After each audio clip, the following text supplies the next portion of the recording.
The Sierra's going today. Steve's going to come pick it up, drive it up to Tamworth. He's going to have a great time with it. I'm excited to see him enjoy it for what it is. Anyway, good morning everybody. I'm working on Saturday morning. Obviously got up for the Formula 1 at 4:30 a.m. I got up. Terrible. But today's video, or spread across this weekend, is that car right there.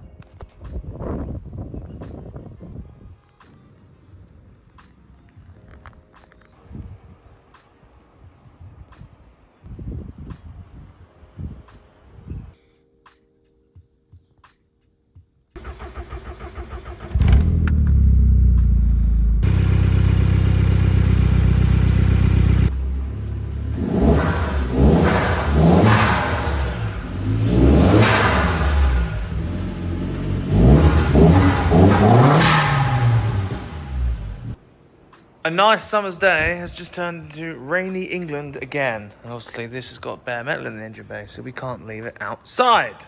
So this car here, what we're gonna do to it. So, this is a quick weekend job for me, just one of the cars that I need to do throughout the workshop. Not a big build, just a quick like in and out sort of job. We put an air ride on it, and with the air ride, we're also putting these wheels on it.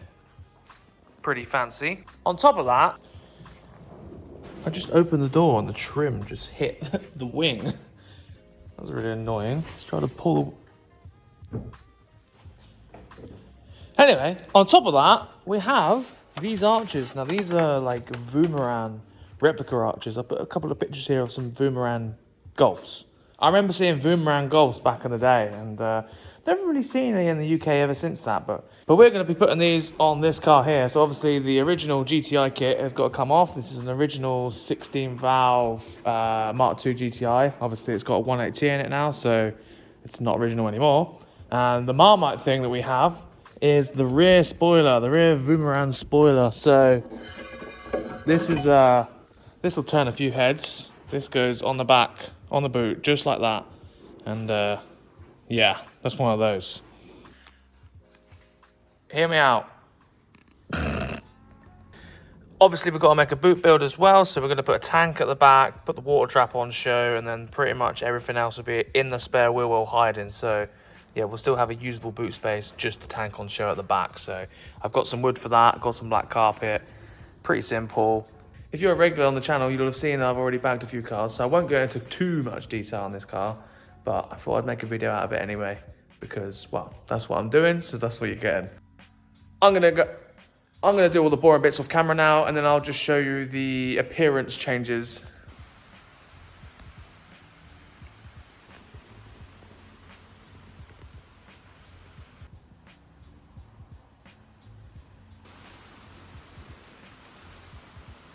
Fun fact, this is all of the cardboard that you get from an Airlift Kit, and everything that you see there will never go back together again because it's all put together by a robot. So it's all packed by robots, and when you're trying to put it all back together and you end up with a mountain full of cardboard, you remember that, oh, I'm not actually a robot, and you carry on with the rest of your life. So, Airlift, here we go. As far as air ride goes, Airlift stuff is pretty bang on. Like, there's not really any problems with what you get in a kit these days. Like, they're so good, and then from an installer's point of view, you get almost everything you need. There might be a few changes that you might want to change, like for instance, these come with these straight fittings here, but I like to use a leader line on the front bags because the steering has to turn. The leader line basically stops any chances of snagging. The plastic lines here are good on the rear, but on the front, when the strut is turning left and right, put a leader line in there. It's not worth your time. So we'll get a set of leader lines on order for these. You get a 444 compressor. Back in the day, I don't think they came with 444s, and they used to come with like smaller compressors, but I think it's standard to have a 444 now. They're fairly decent. They don't really go wrong.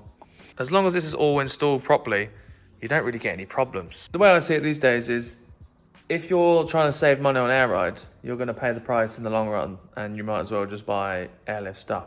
If someone comes to me these days and says, oh, I got an E-level kit or MX kit, I just tell them, Like, look, it's going to cost you loads more money, and you've got to replace absolutely everything just by an airlift kit. Because in the long run, after I've changed everything and made it reliable, you're nearly at airlift money anyway, so you might as well just go for the airlift. That's my advice. So yeah, my 2 cents.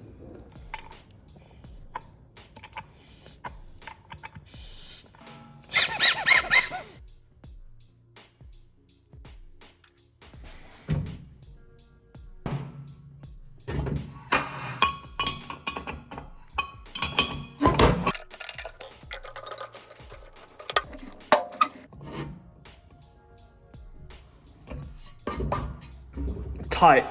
That's all it needs. No overdoing it.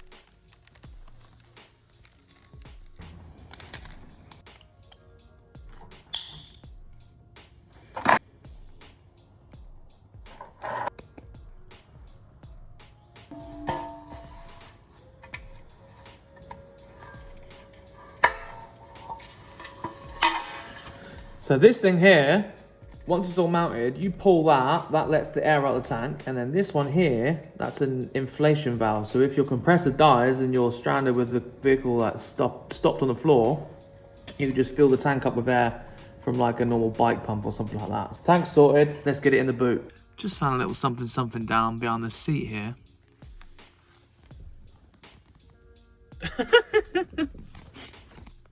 Expired 2021. Nice.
This is Steve, he's the new owner.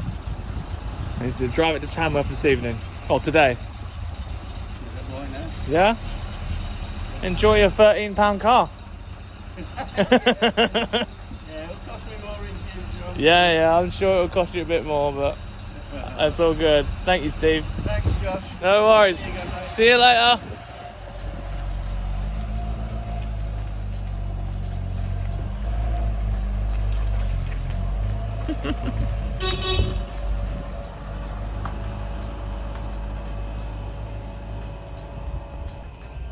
And that was that. Sierra is finished. Now at this point you're probably wondering, why has he not done it in one piece and why is it two piece? And the main reason for that is because this piece here is so awkward to move and get out because it wraps around the tunnel, so you can't really lift it upwards like this. So if you ever want to get to the compressor or anything like that, you've got to get through here. So, little access panel, management, you'll have all your lines here, you'll have a relay here, and then you can basically get to all of that without having to take any of that out, and it's all accessible. Easy as that. Make things easier for everyone. That bolts in using the original like spare wheel holder. Wrap all this in black carpet. Job's a good one. I've got to put some pedal stalls on the bottom of here to lift this up because there's nothing below it. However, on this one, it's sat on the ledges. Once it's wrapped in some stretched carpet, it should all wedge in there pretty tightly. So yeah, let's get cracking.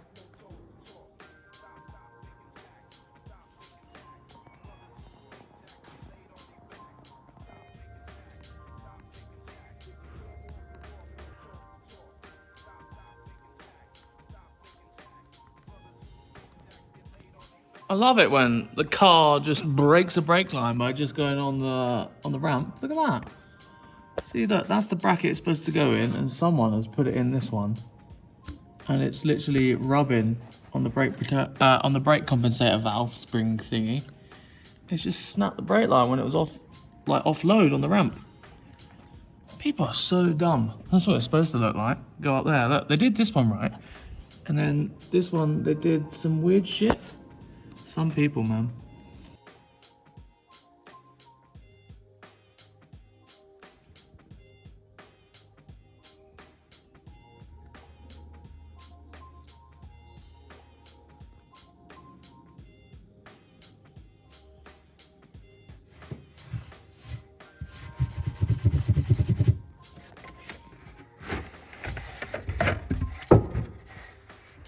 And we have access to everything we need. This is not plumbed in yet. This is for the compressor, relay, manifold, so the wiring, the airline.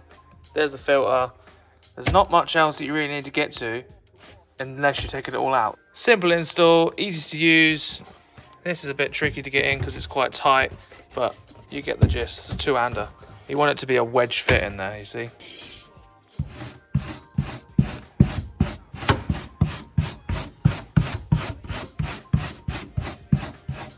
I'm trying to blend it so it doesn't look like it's two different bits of wood. It's better. You can see that was the colour. There you go. It looks so much more brighter on this bit than that bit in the camera. In person, you can barely see it, but in the camera you can see it, so you can get a clear picture of what's actually going on here. Happy with that. Off camera, I've actually done all of the airlines, P-clipped them all up all over the shop, got them all routed down. On the Mark II Golf, you get a nice little grommet there, so you can literally just put the airlines straight through it all the way down, so you don't have to drill any holes in it. Brilliant. Apart from one right there.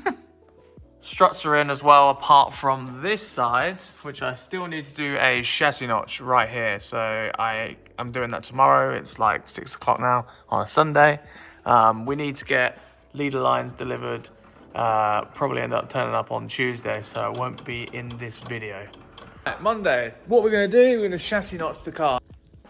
Now, if you don't know what a chassis notch is, basically, when we air out, the car is obviously going to get lower, and this drive shaft is going to get really close to the chassis rail here. Now, if you look here, it's hard to really see, but you basically cut a semicircle notch into the chassis just here.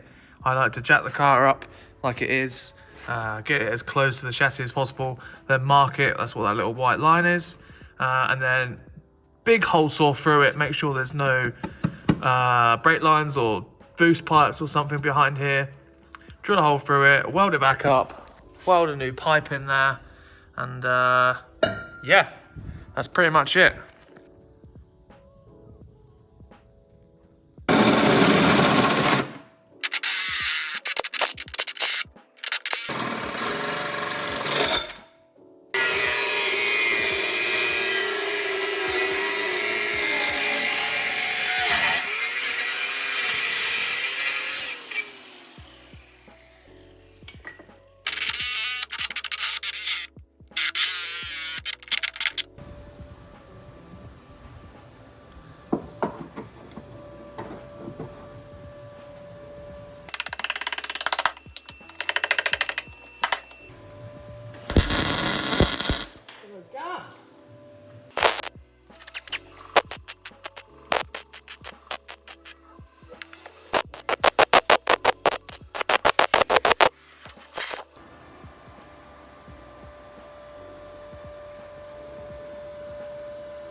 Just like that.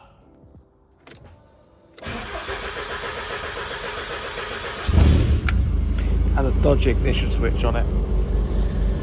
Here we go, I've rigged something up so we can actually put some pressure into the tank. And yeah, I know the system's not calibrated. Just want to pump the tank up with full pressure, see if we've got some leaks or anything. Hopefully not. What's that there? Invalid mount. Oh, it's because it's not calibrated yet.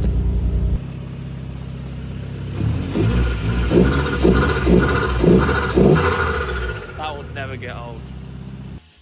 And I don't really have all the parts to finish this now, which is really, really annoying. Not on this video anyway. I just thought I'd make this like a 2-part series, and then we can sort of like have another video for next Monday. We're going to do some more work on the E28 this week as well. But yeah, as you can hear, my rigged up system is leaking.